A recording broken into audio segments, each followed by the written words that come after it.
আপনারা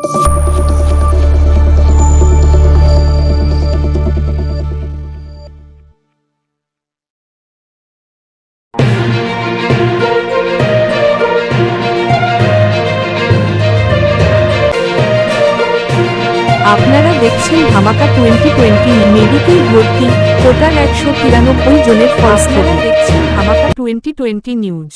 নিত্য নতুন খবর পেতে চ্যানেলটিকে সাবস্ক্রাইব করে দিন এবং বেল আইকনটি বাজিয়ে দিন। লাইক কমেন্ট শেয়ার করবেন।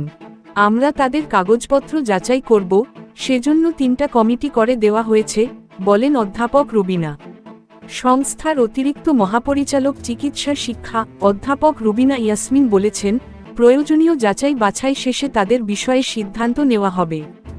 রোববার 2024-2025 শিক্ষাবর্ষের মেডিকেল ভর্তি পরীক্ষার ফল প্রকাশ করে স্বাস্থ্য শিক্ষা অধিদপ্তর। দেশের 37টি সরকারি মেডিকেল কলেজে ভর্তির জন্য প্রাথমিকভাবে 5372 জন নির্বাচিত হয়, যাদের মধ্যে মুক্তিযোদ্ধার সন্তান কোটার 193 জন রয়েছেন। কম নম্বর পেয়েও ভর্তির জন্য নির্বাচিত হয়েছেন এমন যুক্তি দিয়ে সমালোচনা করছেন কেউ কেউ। প্রকাশিত ফলকে বৈষম্যমূলক দাবি করে রোববার রাতেই কেন্দ্রীয় শহীদ মিনারে বিক্ষোভ দেখান ঢাকা বিশ্ববিদ্যালয় ও ঢাকা মেডিকেল কলেজের একদল শিক্ষার্থী। তারা ফল বাতিলের দাবিও তোলেন। অধ্যাপক রুবিনা ইয়াসমিন সোমবার বিকালে bdnews24.com-কে বলেন, তাদের ফলাফল আপাতত স্থগিত থাকবে। আমরা তাদের কাগজপত্র যাচাই করব, সেজন্য 3টা কমিটি করে দেওয়া হয়েছে। 27, 28 ও 29 জানুয়ারি এই 3 দিন তারা সমস্ত কাগজপত্র নিয়ে মন্ত্রণালয়ে আসবে। সন্তান ছাড়া অন্য কেউ এই তালিকায় রয়ে গেছে কি না তা আমরা যাচাই করব। যদি সন্তান ছাড়া অন্য কেউ লিস্টে থাকে, তাহলে তার স্থান পাওয়ার কোনো সুযোগই না।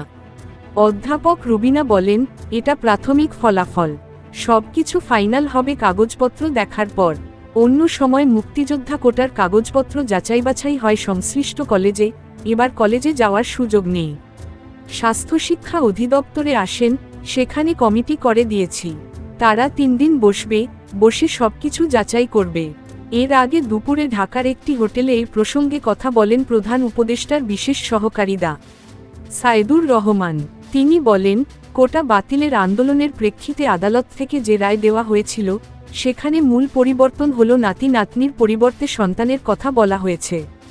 অতএব কোটার বিষয়টিতে ভর্তি হওয়ার ক্ষেত্রে এটা একটা নীতিগত সিদ্ধান্ত। এমবিবিএস ভর্তি পরীক্ষাও প্রচলিত আইন ও বিধি অনুযায়ী হয়েছে, তারপরও এটা স্ক্রুটিনি করা হবে।